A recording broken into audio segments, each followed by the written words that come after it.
내가 당신을 기다리고 있는 것은 기다리고자 하는 것이 아니라 기다려지는 것입니다. 말하자면 당신을 기다리는 것은 정조보다도 사랑입니다.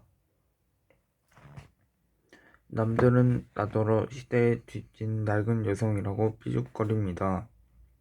구구한 정조를 지킨다고. 그러나 나는 그 시대성을 한번 이해하지 못하는 것도 아닙니다.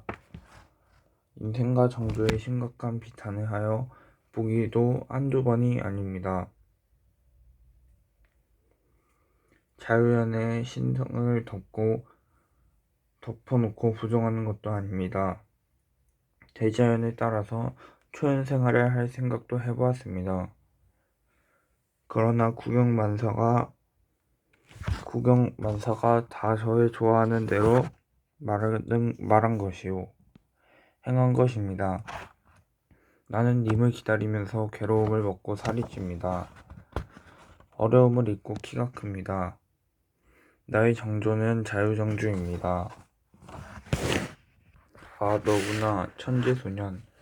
우리 아주 어릴 적에 우리가 천재라고 그랬잖아. 2살 때 한글을 줄줄 읽고 손가락에 힘도 없는 게 4살 때부터 그림 일기를 써서 어른들이 다 뒤집어졌잖아. 그랬지? 그러자 어른들은 와르르 웃으며 아기적에 천재 아닌 사람이 어디 있냐? 누구는 3살 때 구구단을 외워서 천재인 줄 알았는데 지금은 반에서 10등도 못한다더라. 우리 큰애도 2살 때 나라별로 국가 수도를 다 외웠는데 지금 논문하다가 교육 전문가로서 조카 며느님 생각은 어떠시냐고 배 선생에게도 의견을 구한다. 그러자 그녀는 말한다. 글쎄요. 어릴 적에 그런 게 다 무슨 소용이겠어요.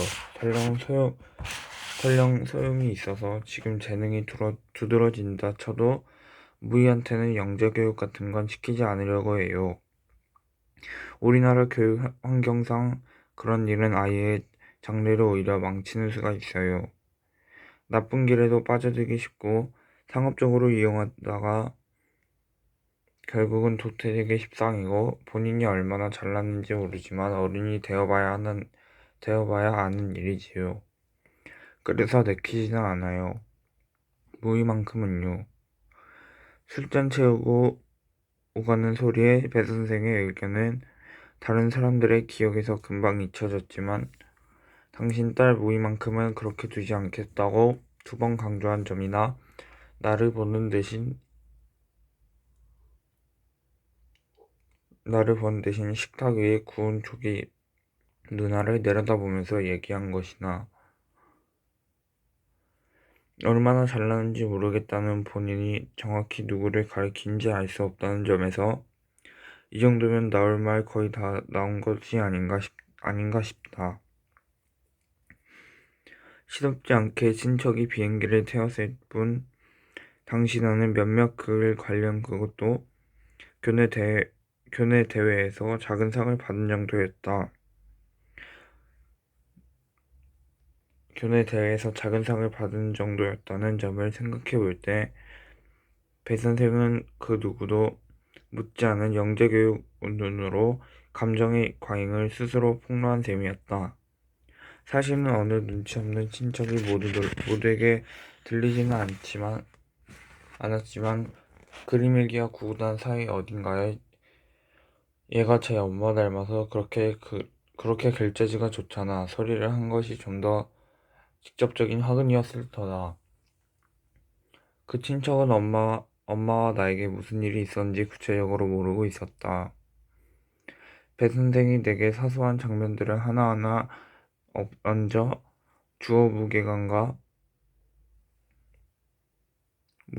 압박감을 키운 것 못지않게 그녀 자신에게도 누적되는 피로와 고통이 있었느리라는 짐작은 갔다.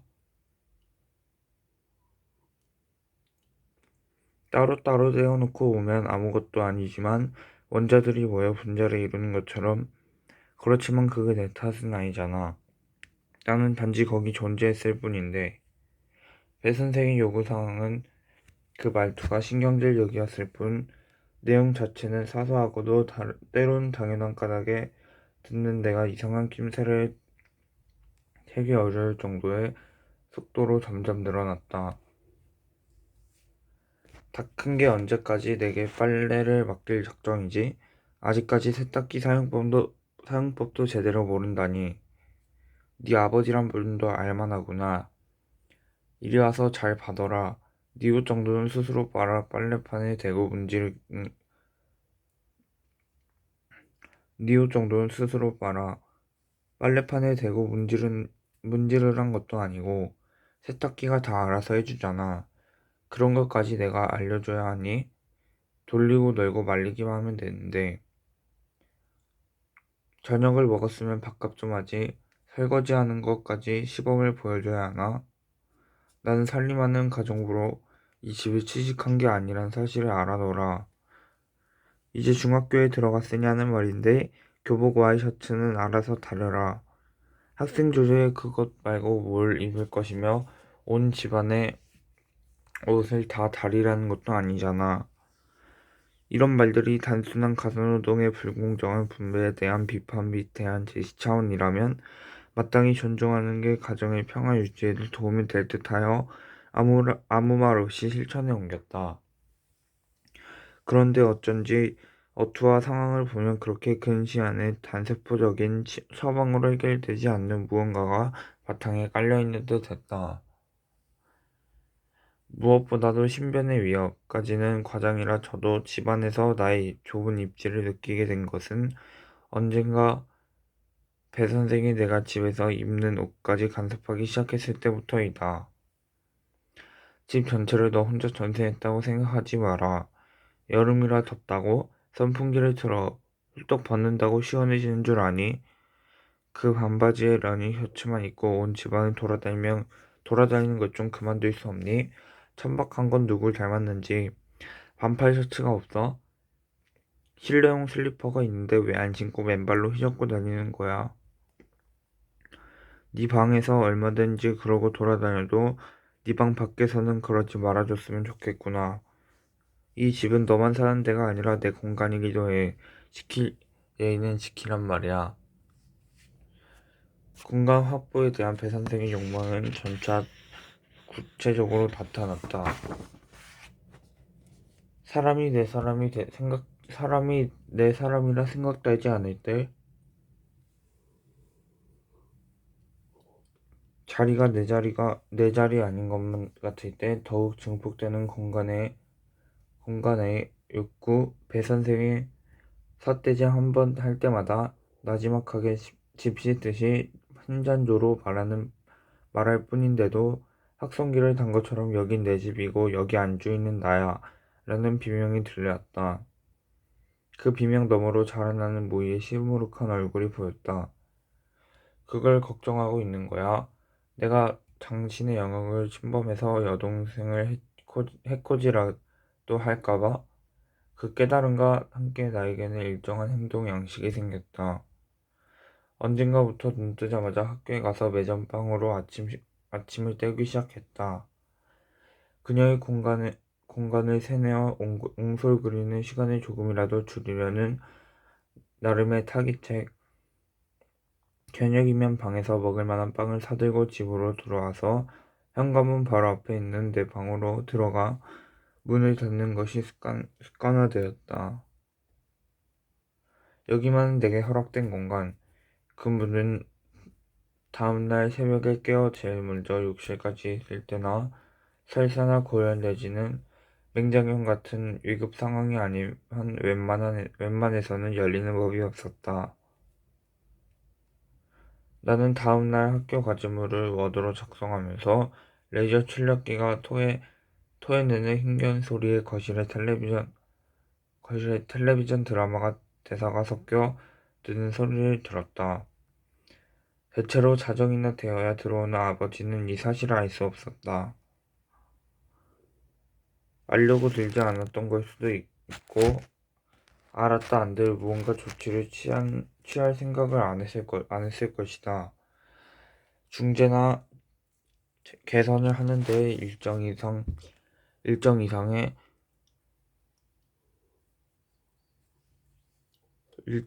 관심과 노력이 든다.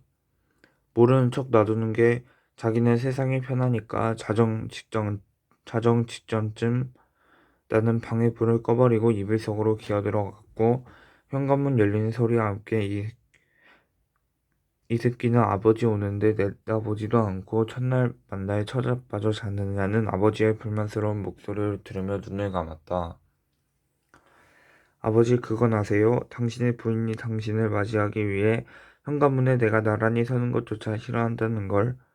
어쩌다 천년 만에 가족끼리 밥상을 함께하는 날이면 국그릇을 올려다 내 손과 닿는 것조차 벌레 보듯이 한다는 걸. 그 몇 번 안 되는 참을 수 없이 단란한 식탁에서 그 식탁보의 사방연속 무늬에 시선을 의지하고 있었다는 걸. 입학하고 얼마 안 되어 나는 교무실에서 주의해야 할 학생들 중 하나로 명단에 올라간 걸 알았다. 이번에 1학년 걔 초등학교 졸업할 무렵부터 그렇게 됐다고 그러네. 그거 관심 받고 싶어 그러는 거 아니야? 책은 제대로 읽던걸요? 그게 글자만 없으면 그렇다는 거야. 나도 부담스러워서 걔한테는 말을 안 시키게 되더라고.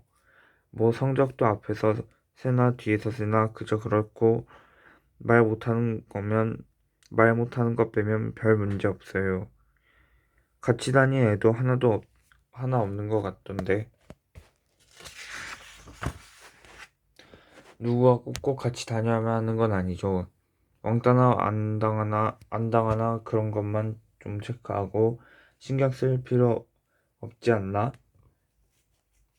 담임에게 한 번 전해진 이야기는 거미줄처럼 사방으로 뻗어나갔다. 학생 신상 정보에 자연스럽게 기록을 남겼으며 나는 상담이 필요한 안쓰러운 아이가 됐다. 이런 쑥덕거림이 들려오던 어느 날 상담실 담당인 국어과 교사의 특별한 배려로 방과 후 개인 면담이 진행됐다. 자꾸 나부터 마음을 열란다. 이유를 알면 극복할 수 있을 거란다. 그러나 누구에게 말할 수 있겠어. 당신들과 똑같은 일을 하는 유능한 선생님이 있어요. 내 아버지의 부인이기도 하고요. 나는 단지 이 자리에 있었을 뿐인데 내가 원해서 내 아버지의 아들로 태어난 것도 아닌데 그 선생은 모든 것이 마음에 들지 않는 것 같아요. 상담이 필요한 건 내가 아니라 그 선생님이에요. 라고 생각만으로도 구차한 데다 몇 달이 건넌 후원마저 뒤따를 법한 이야기. 이유를 안다고 해서 상황이 달라질 일도 아니고 필요 이상으로 입을 열지 않는 나에게 최선이었으므로 말은 점점 줄어들다 나를 떠나갈 수밖에 없었다.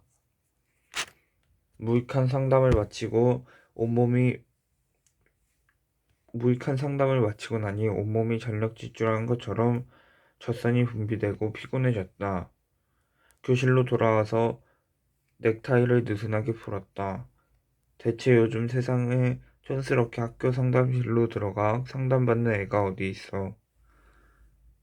임금님 귀는 당나귀에게 차라리 인터넷 고민방에 익명으로 글을 올리는 게 훨씬 유익한 조언을 많이 건질 수 있는 걸. 비록 그런 게시물에 달리는 댓글이라면 실질적인 조언보다는 같이 화내준다든지 일시적인 위로가 대부분이며 그보다도 그냥 각자 떠들 뿐이지만 터진 입 갖고 뭐해? 아버지한테 말 못해? 여자가 나 괴롭힌다. 못살게 군다. 왜 말 못해? 위에 생각 없는 놈 봐라. 네가 그 상황 대어는 봤냐? 그 고백 한마디에 무슨 일이 생긴지 아냐? 책임져 줄 거냐? 나는 반대격이긴 한데 엄마한테 말해봤자더라. 우리 엄마 우리 엄마네 맞박 깨진 거 보고도 안 믿어 우리 엄마 내 맞박 깨진 거 보고도 안 믿어주더라고. 치사하고 들어와서 인간 눈으로 열반을 꿰맨 거 도로 잡아 뜯어버릴까 싶다. 몇 차례 설왕설래가 있었으나 결론은 경제적으로 그럭저럭 혜택을 누리는 중산층 집안의 자식들이 하는 일이 대개 그렇듯이 현실적이고도 건조한 이야기로 중지가 모아진다. 본전 못 찾지 말고 잊어버려. 그냥 눈 딱 감고 더러운 꼴 몇 년만 참아. 대학 가서 기숙사로 들어가 버리면 어때? 알바 뛰든지. 지금은 힘이 없잖아. 돈 없이는 아무것도 할 수 없는 거 알잖아. 그러자면 2년 남았다. 내가 두렵고 불편했던 것은 배 선생이 나를 대놓고 내 머리를 욕조에 처박는 게 아니라 티나지 않게 피를 말리기 때문이다. 효율적이고 경제적인 태도로 몸 안쪽에서부터 조금씩 피를 뽑아내는 느낌으로 겉으로는 멍들거나 긁힌 자국도 없이 오로지 내상만을 목적으로 텔레비전 주말 드라마를 보면서 사람들은 외로워도 슬퍼도 울지 않고 참고 또 참는 캔디형 주인공을 두고 말한다. 쟤는 왜 저러고 당하고 살아? 다 일러바치고 확 나와버리면 되잖아. 그러나 그리 말하는 이들도 실은 알 거다. 부당함을 폭로한 이들이 겪게 될 더욱 큰 부당함을.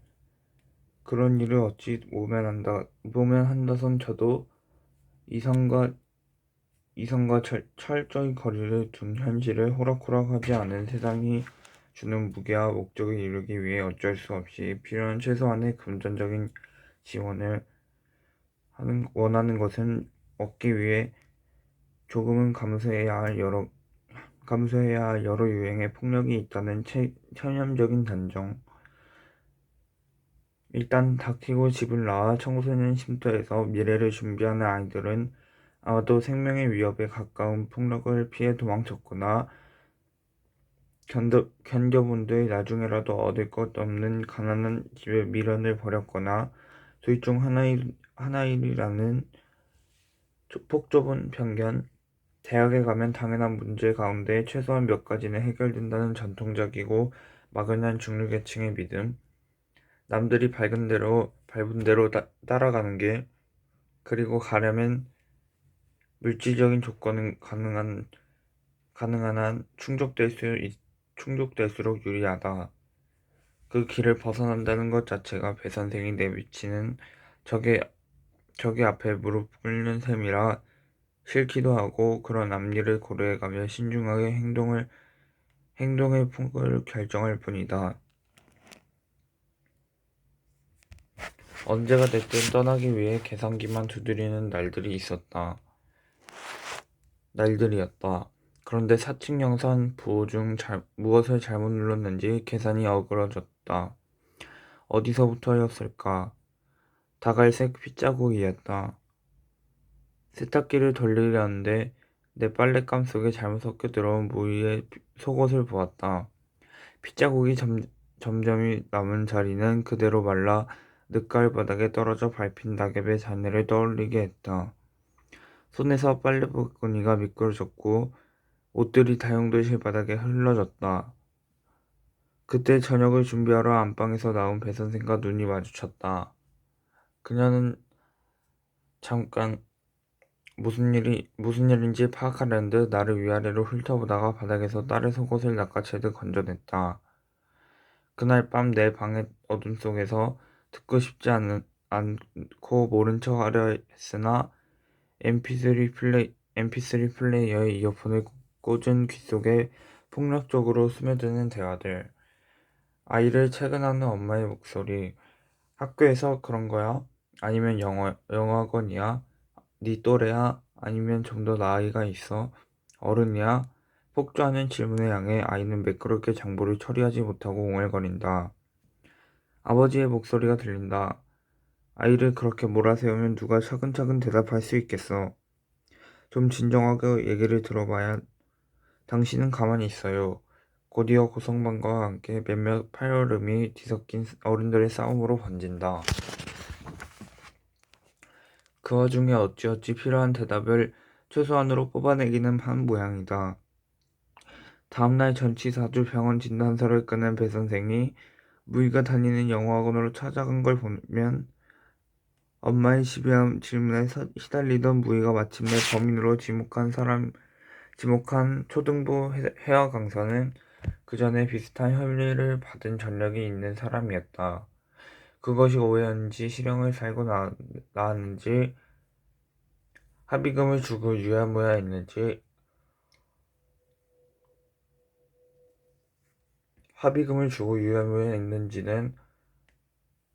했는지까지는 몰라도 학원을 이직한 이유가 되었음은 분명했다. 그런데 내용물을 까보니 학원 개원 때 돌린 광고지에 넣은 양력도 위조한 것이었다. 그는 어린 시절부터 약 15년간 외국에서 살다 왔으며 그곳에서 고등학교까지 마친 뒤 국내 대학을 졸업한 것으로 되어 있다. 그것이 원어민 강사 위주로 채용한다는 학원에서 일할 수 있었던 이유였다. 그러나 그가 실제로 외국에서 산 기간은 2년 남짓에 불과하며 대학은 중퇴, 실제로 영어를 원어민 수준으로 한다는 것 말고는 사실인 게 많지 않았다. 학원장은 이 일을 불문에 붙여달라며 배 선생에게 보상금을 제안했는데 거의 얼마를 제안하는 식으로 나왔다고 한다. 좀 신중하게 접근하실 수 없을까요? 저희도 그런 사실을 알고서 채용한 게 아니잖아요. 문제가 있으면 저희한테 먼저 말씀하셔야지.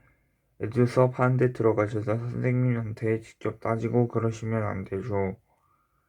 지금 같은 경우는 사실 확인도 되지 않은 걸 자꾸 인터넷에 글 올리면 애들 빠져나가는 거 책임지실 건가요? 막말로 같은 반의 다른 아이들한테서는 아이가 어디 딴 데서 안 좋은 일 겪고 말하기 힘들어서 둘러대는지 어떻게 아세요? 이봐요, 지금 내 딸이 없는 말을 지어냈다는 거예요. 딸이 이중으로 모욕당한 뒤 배 선생은 학원장과 대화의 내용이 담긴 보이스펜과 병원 진단서를 들고 검찰청을 찾아갔다.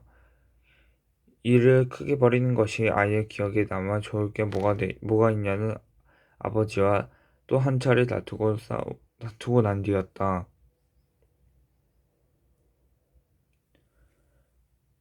이후 모녀는 수차례 검찰에 불려다니며 온갖 질문 공세를 받고 배 선생의 표현에 따르면 누가 피해자고 누가 피해자인지 알 수 없을 지경이 됐다고 한다. 8살밖에 안 된 아이가 그런 일을 당했는지 그 검사놈이 애한테 자꾸 끔찍한 질문만 골라서 무이야, 그 선생님이 어디서부터 어디까지 만졌는지 손으로 짚어볼래? 그 선생님이 손 말고 다른 건 넣지 않았니? 볼펜이나 나무젓가락 아니면 선생님의 성리는 너에게 그걸 보여주거나 만지게 하지 않았니? 요만 참다 못해 내가 끼어들어서 지금 뭐 하는 짓이냐고 그랬더니 어른이 아닌 어린애가 그랬을 수도 있으니까 당연히 체크해야 한다나 한 번만 더 질문하는데 방해하면 나를 밖으로 쫓아내겠다고도 했다. 나는 애 엄마인데 엄마 앞에서 그런 모욕적인 질문을 하고도 이럴 때 아버지는 조용조용히 분노 어린 모정에 공감해주기만 해도 모자랄 판에 현실적인 대꾸를 하고 말았다. 그러게 내가 진작 뭐라고 했어. 그런 불편한 일 겪을 거 다 알고도 당신이 선택한 거 아냐. 이제라도 그만두고 학원 옮기는 걸로 끝내. 합의금이고 뭐고 더러워서 그딴 건 안 받는다고 학원장 얼굴에 던져주고 합의금 따위 더러워서 안 받겠다는 당신 생각과 같지만 그만두라니. 얘가 당신 딸이어도 그렇게 말할 수 있어? 좋겠네 당신. 좋겠네 당신은 아들밖에 없어서. 안 그래? 무슨 말을 그렇게 해. 당신 아들이기도 하잖아. 당신부터 그동안 내 아들, 네 딸 갈라놓을 생각해놓고 나한테 물어봤는데 당신이 동조 안 해주면 나도 필요 없어. 끝까지 싸워버릴 거야. 학원이고 그 작자고 다 작살내버릴 거라고. 나는 어린 무희에게 악감정이 없었기 때문에 배 선생의 고통을 딱히 고소하다고는 생각지 않았다. 그러나 내가 이 일을 모르는 척 하는 게 그녀가 바라는 일인 것 같아 가만히 숨죽였더니 그건 또 그거대로 욕을 먹었다. 집안 꼴이 어떻게 돌아가는지 너 모르지? 세상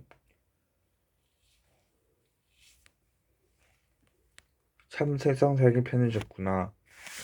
너나 네 아버지나 네 엄마가 네 엄마였어도 그랬을까?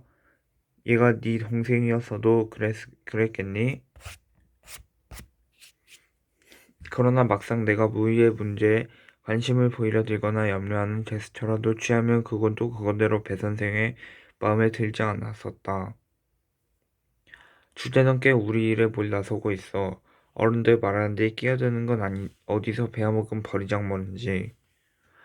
내가 어느 정도는 춤을 추어야 할까? 무희는 처음부터 일관되게 초등부 강사를 범인으로 지목했기 때문에 결국 검사와 함께 삼자들면이 이루어졌다. 이 자리에서 문제의 초등부 강사는 냉정하고 침착하게 말했다고 한다. 딸 자식이 그런 일을 겪었을 때 어머님의 심정은 충분히 이해가 돼갑니다. 저도 자식이 있는데 그걸 모를까 봐서요. 하지만 지금 어머님 실수하시는 겁니다. 어디서 어떻게 제 과거를 켜보셨는지 묻지 않겠지만요. 그 출처도 그다지 바람직하거나 합법적인 경로로는 보이지 않습니다. 저도 아이 키우고 가르치는 사람으로 어머니 입장과 하나도 다르지 않습니다. 옛날 일은 그 당시에 이미 서로 약간의 오해가 있었던 것으로 합의하고 화해했습니다. 그런데 지금은요. 아이들 여럿이 같은 주장을 한다면 충분히 의심하실 만도 하지만 그렇지 않지 않습니까? 저는 어머님 덕분에 멀쩡히 다니던 직장에서도 잘리게 생겼고 따지고 보면 제 쪽이 손해가 더 막심합니다. 좋든 싫든 저야 그런 일을 겪어본 사람이니까 이것도 제 업보로 알겠고요. 무고한 사람 건드린 죄는 묻지 않을 테니 여기서 접으세요. 저도 학원 그만두는 마당에 더 이상 학원에 손을 끼치기 싫습니다. 무고해? 당신 학원하고 짜고서 애를 거짓말쟁이로 만들려는 거예요? 그때 검사가 끼어들어 두 사람의 말을 가로들었다. 이봐요 아줌마 가만히 좀 계세요. 목소리 좀 낮추고 여기가 어디라고 소란을 피워. 피우길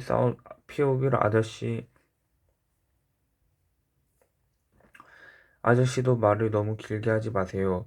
지금 당신이 데려온 이유가 뭔지 알아? 애한테 얼굴 다시 한번 확인하려 하게 하는 거야. 검사가 배 선생의 직업을 알고 있음에도 선생님이라 부르지 않고 꼬박꼬박 아줌마라고 부르는 것이 그녀의 신경을 더욱 건드렸다. 개개인의 특성에 따라 다르겠고 모든 검사가 그렇지는 않겠지만 상당히 많은 검사들이 경찰청에서 기선제압을 하기 위해 피해자를 막론하고 존칭을 생략하기 일쑤이며 때로는 인격적 모욕을 서슴지도 않다는 게 배 선생의 각주였다. 나더러 아줌마라니 나도 당신한테 아저씨라고 부르면 되나요? 아저씨 자식 키워봤어요? 당신 자식이 그런 일을 당하고 와도 그게 거짓말일 가능성의 무게를 두고 수사할 건가요? 미안하지만 나는 결혼 안 했어요. 못한 거겠죠. 그런 정신머리로는 앞으로도 못하길 빌죠. 소모적인 얘기 그만합시다. 거짓말이라고는 안 했어요. 괜히 애매한 사람한테 피해가 가면 곤란하니까 잘 좀 생각해 보시라는 말씀입니다. 꼬마야, 너도 정말로 이 선생님 맞는지 다시 한번 생각하고 대답해. 거짓말해서 나중에 아닌 걸로 밝혀지면 너나 네 엄마가 대신 감옥 간다. 검사가 어떻게 애를 협박해요? 애를 어떻게 감옥에 보낸다는 거예요? 인터넷에 올려도 되겠어요? 정말 그놈의 인터넷. 요즘 아주 그 인터넷이면 다 되는 줄 알죠? 그거 원대로 해보세요. 그리하여 상황은 다시 역전에 거듭했다. 무인의 산업원까지는 일관되게 초등부 검사를 범인으로 지목했으나 검사가 7번째 똑같은 질문을 하자 잘 기억이 안 난다거나 딴청을 부리거나 울어버리는 등 가지가지 반응을 보여 배 선생을 당황하게 했다. 자 보세요. 우리나라 현행범은 물적 증거를 중심으로 합니다. 어린이의 진술을 증거로 채택하기가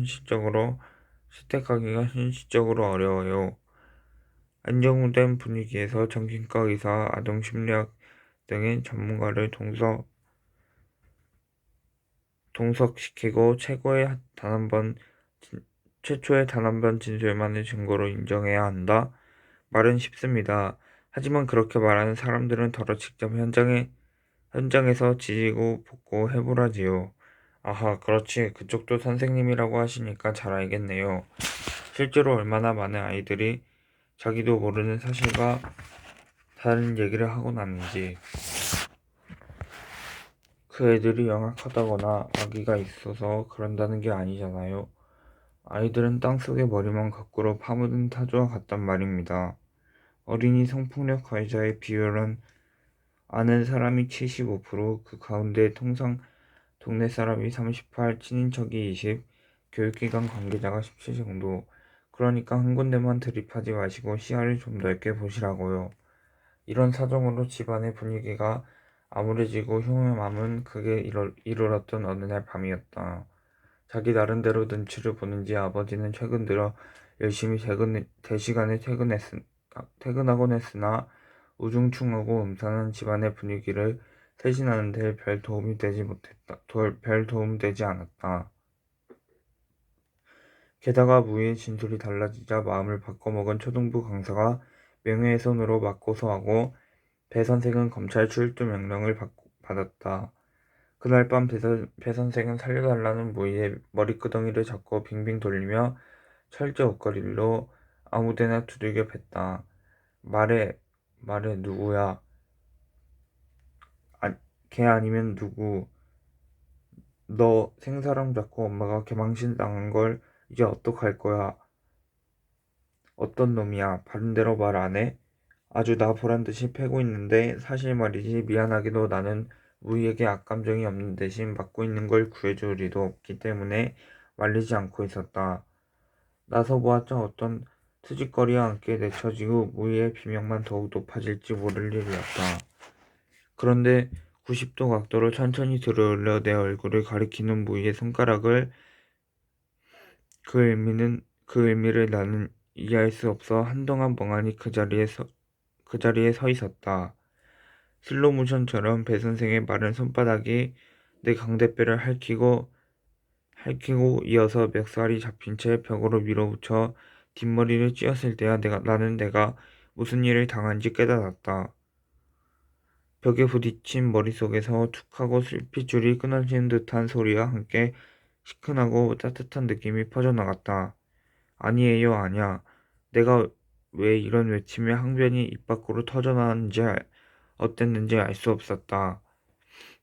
바로 이어서 무수히 내 머리를 후려치는 주먹이 손바닥이 감각과 인식을 방해했다. 나는 이제 키가 아버지 어깨만큼이나 컸고 서서 버틸 만큼의 힘이 있었지만 그 이상으로 상대에게 반격을 가할 수조차 있었지만 그렇게 하지 않았다. 아버지가 이쪽을 보고 있었다. 적어도 아버지의 부인을 그렇게 할 수는 없었다. 주먹이 떨어지는 압력을 조금 덜기 위해서까진 아니지만 어쩌다 보니 그 자리에 무릎을 꿇고 엎드리게끔 되었다. 목덜미로 등으로 슬리퍼 신은 발이 쏟아졌다. 이까의 턱까지 뜨거운 물기를 한 줄기 느끼며 나는 고개를 들어 아버지를 바라보았다. 아버지의 얼굴은 무희의 말을 딱히 믿는 것처럼 보이지는 않았으나 그렇다고 해서 나를 감사할 생각이 없었던 것 같았고 전체적으로는 모호함으로 넘쳐 있었다. 나 아닌 거 알죠? 내가 그럴 리 없다는 거 믿어줄 거지요? 이것도 말이 되어 내 몸 밖으로 나왔는지 머릿속에서만 맴돌았는지 알 수 없었다. 하여튼 분명한 건 마침내 발길질을 거둔 배 선생이 격양된 얼굴로 아버지 옆을 지나쳐 전화기를 들었다는 것이었다. 여보세요? 거기 경찰서죠? 소년범을 신고하려는데요. 그 순간 합리적인 사고체계는 퓨즈가 나간 듯 모두 끊겨져 버렸다. 설령 잡혀간다고 해도 사실이 아닌데다 증거도 없으니 금방 집으로 들어와 오해를 풀 수 있으리라는 이성적 판단 같은 걸 할 상황이 아니었다. 배 선생이 전화기를 드는 것을 아버지가 말리지 않았는데 그런 집에서 내가 더 이상 어떻게 오해를 푸는 따위의 낭만적이고 동화적인 일을 기대할 것이며 일상의 안녕을 구할 수 있겠어. 나는 난파 직전에 선박에서 무게를 줄이기 위해 바다로 던져진 포로의 이방인과 다름이 없었다. 그것을 느끼는 순간 나는 전화를 끊고 계속해서 멱살을 감아지어 오는 배선생을 떠다 밀었다. 넘어지는 배선생의 등에 밀린 아버지까지 같이 쓰러졌다.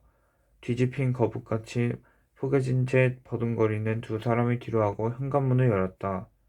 뛰쳐나가기 직전에 아직도 커피를 흘리며 방문 앞에 쭈뼛거리고 서 있는 무희와 눈이 살짝 마주친 것 같았다. 여부릴 시간은 없었지만 적어도 네 잘못은 아니라고 살짝 고개를 끄덕여줄 수는 있었다. 그 애가 고통스러운 시간을 벗어나고 싶은 마음에 순간적으로 곁에 있는 아무나인 나를 지목했을 뿐이라는 사실을 묻지 않아도 알 수 있었다. 배 선생이 저놈을 잡으라고 악을 쓰고 아버지가 부스럭거리며 몸을 일으키는 소리가 등 뒤에서 들려왔다. 그들이 쫓아온다.